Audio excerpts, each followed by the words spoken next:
ಲೋಕಸಭೆಯಲ್ಲಿ ಸ್ಪೀಕರ್ ವಿರುದ್ಧ ಅವಿಶ್ವಾಸ ನಿರ್ಣಯವನ್ನ ಮಂಡಿಸಲಾಗಿದೆ. ಲೋಕಸಭೆಯಲ್ಲಿ ನಡೀತಾ ಇರುವಂತದ್ದು ಭಾರಿ ಹಂಗಾಮ.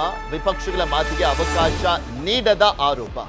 ರಾಹುಲ್ ಗಾಂಧಿ ಅವರಿಗೆ ಮಾತಾಡ್ಲಿಕ್ಕೆ ಅವಕಾಶ ಮಾಡಿಕೊಡ್ಲಿಲ್ಲ ಅಂತ, ವಿಪಕ್ಷದ 8 ಸಂಸದರನ್ನ ಅಮಾನತು ಮಾಡಲಾಯಿತು ಅನ್ನುವಂಥದ್ದನ್ನ ಕೂಡ ಸೇರಿಸಿಕೊಂಡು ಅವಿಶ್ವಾಸ ನಿರ್ಣಯವನ್ನ ಮಂಡಿಸಲಾಗಿದೆ. ಸ್ಪೀಕರ್ ವಿರುದ್ಧ ಏಕಪಕ್ಷೀಯ ನಡೆ ಅಂತ ಆರೋಪವನ್ನ ಮಾಡಲಾಗಿದೆ. ವಿಪಕ್ಷಗಳಿಂದ ನೋಟಿಸ್ ಮಾರ್ಚ್ 9ಕ್ಕೆ ಮಂಡನೆಯನ್ನ ಮಾಡಲಾಗ್ತದೆ. ಇನ್ನು ನರವಣೆ ಅಪ್ರಕಟಿತ ಪುಸ್ತಕ ಬಗ್ಗೆ ಪ್ರಸ್ತಾಪಕ್ಕೆ ಬ್ರೇಕ್ ಅನ್ನ ಹಾಕಿದ್ರು. ರಾಹುಲ್ ಮಾತನ್ನ ತಡೆದಿದ್ದಕ್ಕೆ ವಿಪಕ್ಷಗಳು ಆಕ್ರೋಶವನ್ನು ವ್ಯಕ್ತಪಡಿಸ್ತಾ ಇದ್ದಾವೆ.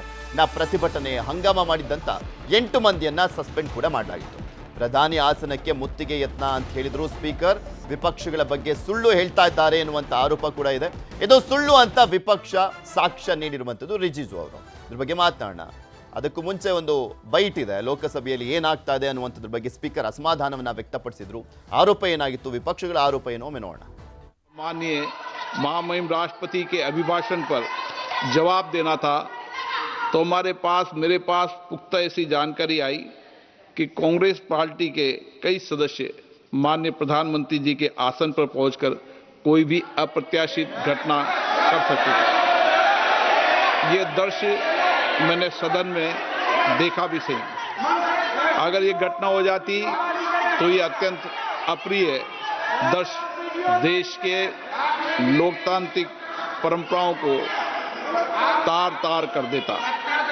इसको टालने के लिए मैंने माननीय प्रधानमंत्री से आग्रह किया कि उन्होंने सदन में नहीं आना चाहिए। सदन के नेता ने उपस्थित न रहकर मेरे आग्रह को मानकर सदन को अप्रिय दृश्य से बचाया। मैं माननीय प्रधानमंत्री जी को इसके लिए आभार व्यक्त करता हूं कि उन्होंने मेरे सुझाव को माना। ಇದ್ರ ಬಗ್ಗೆ ಮಾತನಾಡ್ತಾ ಹೋಗೋಣ. ಅವಿಶ್ವಾಸ ನಿರ್ಣಯ ಮಂಡಿಸಿದ್ದಾರೆ ಪಟೇಲ್ರೆ, ಆದರೆ ಅವ್ರನ್ನೇನು ಕೆಳಗಿಳಿಸಕ್ಕಂತೂ ಆಗಲ್ಲ ಬಹುಮತದ ವಿಚಾರಕ್ಕೆ ಸಂಬಂಧಪಟ್ಟಂತೆ ನೋಡೋದಾದ್ರೆ. ಆದರೆ ಇದರಿಂದ ಲಾಭ ಏನು ರಾಜಕೀಯ ಸಂದೇಶ ಅಂತ? ನಿಮಗೆ ಲೋಕಸಭೆ ಅನ್ನೋದು ಈ ದೇಶದ ಬದುಕು ಮತ್ತು ಭವಿಷ್ಯವನ್ನು ಮುನ್ನಡೆಸ್ತಕ್ಕಂಥ ರಥ. ನಿಮಗೆ ಲೋಕಸಭೆಯಲ್ಲಿ ಕಾನೂನು ಕಟ್ಟಳೆಗಳಿಂದ ಹಿಡಿದು ಮಸೂದೆಗಳು ಪಾಸಾಗ್ತದೆ. ಈ ದೇಶ ಹೇಗಿರಬೇಕು ಅನ್ನೋದರಿಂದ ಹಿಡಿದು ಈ ದೇಶದ ಕಾನೂನು ವ್ಯವಸ್ಥೆಯನ್ನು ನಿರ್ಧಾರ ಮಾಡ್ತಕ್ಕಂಥದ್ದು. ಇತ್ತೀಚಿನ ದಿನಗಳಲ್ಲಿ ಲೋಕಸಭೆ ಮತ್ತು ವಿಧಾನಸಭೆಗಳು ತನ್ನ ಪಾವಿತ್ರ್ಯವನ್ನು ಕಳೆದುಕೊಳ್ತಿರ್ತಕ್ಕಂಥದ್ದು. ನಿಮಗೆ ಬ್ಯೂಟಿ ಆಫ್ ಇಂಡಿಯನ್ ಡೆಮಾಕ್ರಸಿ ಅಂತ ಹೇಳ್ತಾರೆ. ಅಂದರೆ ಇಲ್ಲಿ ಚರ್ಚೆಗೂ ಅವಕಾಶ ಇದೆ, ಆರೋಪಕ್ಕೂ ಅವಕಾಶ ಇದೆ, ಉತ್ತರಕ್ಕೂ ಅವಕಾಶ ಇರತಕ್ಕಂಥದ್ದು ಅನ್ನೋ ಕಾರಣಕ್ಕಾಗಿ ಬ್ಯೂಟಿ ಆಫ್ ಇಂಡಿಯನ್ ಡೆಮಾಕ್ರಸಿ ಅಂತೇಳಿ ಕರಿತಿರ್ತಕ್ಕಂಥದ್ದು. ಆದರೆ ಇವತ್ತಿನ ದಿನಗಳಲ್ಲಿ ವಿಪಕ್ಷ ಮತ್ತು ಆಡಳಿತ ಪಕ್ಷಗಳು ಸಂವಿಧಾನ ನಡೆಗಳನ್ನು ಧಿಕ್ಕರಿಸಿ ನಡೀತಿರ್ತಕ್ಕಂಥದ್ದು. ನಿಮಗೆ ಎಂ ನರವಣೆ ಪುಸ್ತಕ ಅಪ್ರಕಟಿತ ಪುಸ್ತಕ 2019ರಿಂದ 2022ರವರೆಗೆ ಈ ದೇಶದ ಸೇನಾ ಮುಖ್ಯಸ್ಥರಾಗಿದ್ದರು. ಅವರು ಗಾಲ್ವಾನ್ ಬಗ್ಗೆ, ಚೀನಾ ಆಕ್ರಮಿತ ಗಾಲ್ವಾನ್ ಸಂಬಂಧಪಟ್ಟಾಗೆ ಒಂದಷ್ಟು ಪುಸ್ತಕದಲ್ಲಿ ಸರ್ಕಾರ ಕೈ ಚೆಲ್ಲಿತು ಅಂತೇಳಿ ಆರೋಪ ಮಾಡಿರುವಂಥದ್ದು. ಈಗ ಆ ಪುಸ್ತಕ ಪ್ರಕಟಣೆಯ ಒಡೆ ಹೊತ್ತಂಥ ಪೆಂಗ್ವಿನ್ ಕಂಪ್ನಿ ಕೂಡ ನಾವು ಅದನ್ನ ಇನ್ನೂ ಕೂಡ ಅದನ್ನ ಪ್ರಕಟಿಸಿಲ್ಲ ಅಂತ ಹೇಳ್ತಿರ್ತಕ್ಕಂಥದ್ದು. ಎಂ ನರವಣೆಯವರು ಅವತ್ತು ತನ್ನ ಪುಸ್ತಕ ಅಮೆಜಾನಲ್ಲಿ ಸಿಗುತ್ತೆ ಅಂತ ಟ್ವೀಟ್ ಮಾಡೋದು ಇಟ್ಕೊಂಡು ಮತ್ತು ಅಪ್ರಕಟಿತ ಪುಸ್ತಕದಲ್ಲಿರ್ತಕ್ಕಂಥ ವಿಷಯವನ್ನು ಪ್ರಸ್ತಾಪ ಮಾಡಲಿಕ್ಕೆ ರಾಹುಲ್ ಗಾಂಧಿ ಮುಂದಾಗಿರ್ತಕ್ಕಂಥದ್ದು. ಸಾಮಾನ್ಯವಾಗಿ ರೂಲ್ ನಂಬರ್ 349ನಲ್ಲಿ ಯಾವುದೇ ಅಪ್ರಕಟಿತ ವಿಚಾರಗಳು ಮತ್ತು ನಿಷೇಧಿತ ವಿಚಾರಗಳು ಸದನದಲ್ಲದ ವ್ಯಕ್ತಿಗಳ ವಿಚಾರ ಬಗ್ಗೆ ಸದನದಲ್ಲಿ ಚರ್ಚೆ ಮಾಡಬಾರ್ದಂತ ನಡಾವಳಿ ಇರ್ತಕ್ಕಂಥ. ಹಾಗಾಗಿ ಅವರು ಚರ್ಚೆಗೆ ಅವಕಾಶವನ್ನು ಕೊಡ್ತಾ ಇಲ್ಲ. ಮತ್ತೊಂದು ಕಡೆ ಇವರು ಸಾಮಾನ್ಯವಾಗಿ ರಾಷ್ಟ್ರಪತಿಗಳ ಭಾಷಣಕ್ಕೆ ವಂದನಾ ನಿರ್ಣಯವನ್ನು ಸಾಮಾನ್ಯವಾಗಿ ಸಭಾನಾಯಕರಾಗಿರ್ತಕ್ಕಂಥದ್ದು ಪ್ರಧಾನಿಯವರು ಮಾಡಬೇಕಿತ್ತು. ಆದರೆ ಪ್ರಧಾನಿಯವರಿಗೆಲ್ಲ ಒಂದು ಕಡೆ ಭದ್ರತೆ ಕಾರಣಕ್ಕಾಗಿ ಅವಕಾಶವನ್ನು ಕೊಟ್ಟಿಲ್ಲ. ನನಗೆ ಅದು ಗಮನಕ್ಕಿತ್ತು. ಮತ್ತು ಇದು ಒಂದು ವೇಳೆ ಪ್ರಧಾನಿಯವರ ಮೇಲೆ ಭಾರತೀಯ ಕಾಂಗ್ರೆಸ್ನ ಮತ್ತು ಅಥವಾ ವಿಪಕ್ಷಗಳ ಮಹಿಳಾ ಸಂಸದರು ಮುಗಿಬಿದ್ದು ಗಲಾಟೆಯನ್ನು ಮಾಡಿ ಹಲ್ಲೆಯನ್ನು ಮಾಡಿದರೆ ಅದು ಪ್ರಜಾಪ್ರಭುತ್ವ ವ್ಯವಸ್ಥೆಗೆ ಮತ್ತು ಸಂವಿಧಾನ ವ್ಯವಸ್ಥೆಗೆ ಧಕ್ಕೆ ಬರ್ತಿತ್ತು. ಇದು ವಿಶ್ವದಲ್ಲಿ ನಮಗೆ ಇಲ್ಲೊಂದು ಕಡೆ ಬ್ಯಾಡ್ ಮೆಸೇಜ್ ಹೋಗ್ತಿತ್ತು. ಹಾಗಾಗಿ ನಾವು ಅದನ್ನು ಪ್ರಧಾನಿಯವರಿಗೆ ನಾನೇ ಬರಲಿಕ್ಕೆ ಬಿಡಲಿಲ್ಲ ಅಂತೇಳಿ ಈಗಾಗಲೇ ಸ್ಪೀಕರ್ ಹೇಳಿರ್ತಕ್ಕಂಥದ್ದು. ಸ್ಪೀಕರ್ ಅವ್ರನ್ನ ಕೆಳಗಿಳಿಸಲಿಕ್ಕೆ ನೋಟಿಸನ್ನು ಕೊಟ್ಟಿದ್ದಾರೆ. ಅವ್ರದ್ದು 293 ಬಲ ಇವರಿಗಿರ್ತಕ್ಕಂಥದ್ದು ಸಾಧ್ಯ ಇಲ್ಲ. ಆ ಮುಖಾಂತರ ಒಂದು ಮೆಸೇಜನ್ನು ಅವರು ಪಾಸ್ ಮಾಡ್ತಿರೋದು. ಸ್ಪೀಕರು ಅವಕಾಶ ಕೊಡ್ತಿಲ್ಲ ಅಂದರೆ ಮೆಸೇಜನ್ನು ಪಾಸ್ ಮಾಡೋಕ್ಕೆ ವಿಪಕ್ಷವಾಗಿ ಏನು ಮಾಡಬೇಕು ಆ ಕೆಲಸವನ್ನು ಮಾಡ್ತಿದೆ. ಪೆಂಗ್ವಿನ್ ರ್ಯಾಂಡಮ್ ಹೌಸ್ ಇಂಡಿಯಾ ಈಗಾಗಲೇ ಹೇಳಿದೆ ಅದು ಅಪ್ರಕಟಿತ.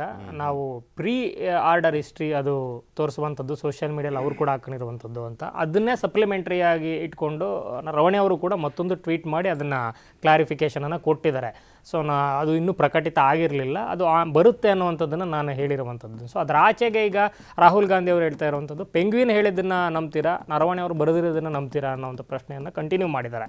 ಜೊತೆಗೆ ಈಗ ನಂಬರ್ ಗೇಮ್ ಹೇಳಿದಂತೆ 293ರಲ್ಲಿ 238, 272 ಬೇಕಿರೋದ್ರಿಂದ ಬಹುಮತ ಸಾಧ್ಯ ಇಲ್ಲ. ಆದರೆ ಆ ಕಾರಣಕ್ಕೇ ನಂಬರ್ ಗೇಮ್ ಗೊತ್ತಿರೋದ್ರಿಂದನೇ ಓಂ ಬಿರ್ಲಾ ಅವರು ಕೂಡ ಕ್ಲಾರಿಟಿಯನ್ನು ಕೊಡೋರು ನಾನು ಸದನದಲ್ಲಿ ಬರಲ್ಲ ಅಂತ ಬೇರೆಯವರು ರನ್ ಮಾಡ್ತಾ ಇದ್ದಾರೆ. ಆದರೆ ಒಟ್ಟಾರೆ ಈಗ ಏನು ಮೆಸೇಜನ್ನು ಕೊಡಬೇಕಿತ್ತಲ್ಲ, ನೀವು ನಮ್ಮ ಮಾತನಾಡಲಿಕ್ಕೆ ಅಲೌ ಮಾಡ್ತಾ ಇಲ್ಲ, ಪ್ರತಿಪಕ್ಷ ನಾಯಕ ಮಾತನಾಡಲಿಕ್ಕೆ ಅಲೌ ಮಾಡ್ತಾ ಇಲ್ಲ.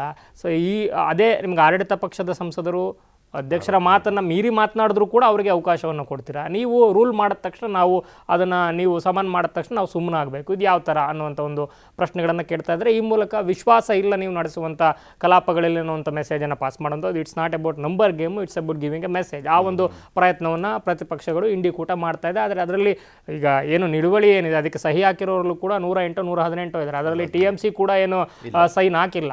ಆದರೆ ಮತದಾನ ಅಂತ ಬಂದಂಥ ಪರಿಸ್ಥಿತಿಯಲ್ಲಿ ಆ ಸಂದರ್ಭದಲ್ಲಿ ನಾವು ಸಪೋರ್ಟ್ ಮಾಡ್ತೀವಿ ಅಂತ ಮೆಸೇಜ್ ಕೊಟ್ಟಿದ್ದಾರೆ ಅಂತ.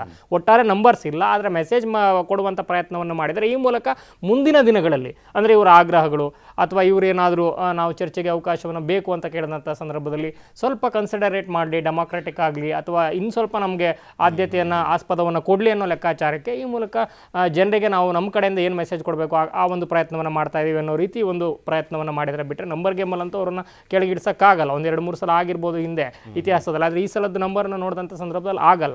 ಆದರೆ ಇಲ್ಲಿರುವಂಥ ಪ್ರಶ್ನೆ ಅಪ್ರಕಟಿತ ಪುಸ್ತಕ, ಅದಕ್ಕೆ ಸೇನಾ ಅಧಿಕಾರಿಗಳು ಬರೆದಂಥ ಸಂದರ್ಭದಲ್ಲಿ ಅದರದ್ದೇ ಆದಂಥ ಒಂದು ಪ್ರೊಸೀಜರ್ಸ್ ಇರ್ತವೆ, ಅದನ್ನೆಲ್ಲ ಪಾಸಾಗಿ ಪ್ರಕಟಿತ ಆಗಬೇಕು ಅದು. ಸೊ ಅಪ್ರಕಟಿತ ಪುಸ್ತಕದ ವಿಚಾರವನ್ನು ತಗೊಂಡು ಬಂದು ಯಾವ ರೀತಿ ಗಲಾಟೆ ಮಾಡ್ತಾ ಇದ್ದಾರೆ ಮತ್ತು ಅದನ್ನು ಹೊರಗಡೆನೂ ಕೂಡ ನರೇಟಿವ್ ಬಿಲ್ಡ್ ಮಾಡ್ಬೋದಾಗಿತ್ತು. ಆದರೆ ಕಲಾಪವನ್ನು ಹಾಳು ಮಾಡಲಿಕ್ಕೆ ಬಳಸ್ಕೋತಾ ಇದ್ದಾರೆ ಅನ್ನುವಂಥದ್ದು ಈಗ ಆಡಳಿತ ಪಕ್ಷದ ಸದಸ್ಯರು ಮಾಡ್ತಾ ಇರುವಂಥ ಆರೋಪ.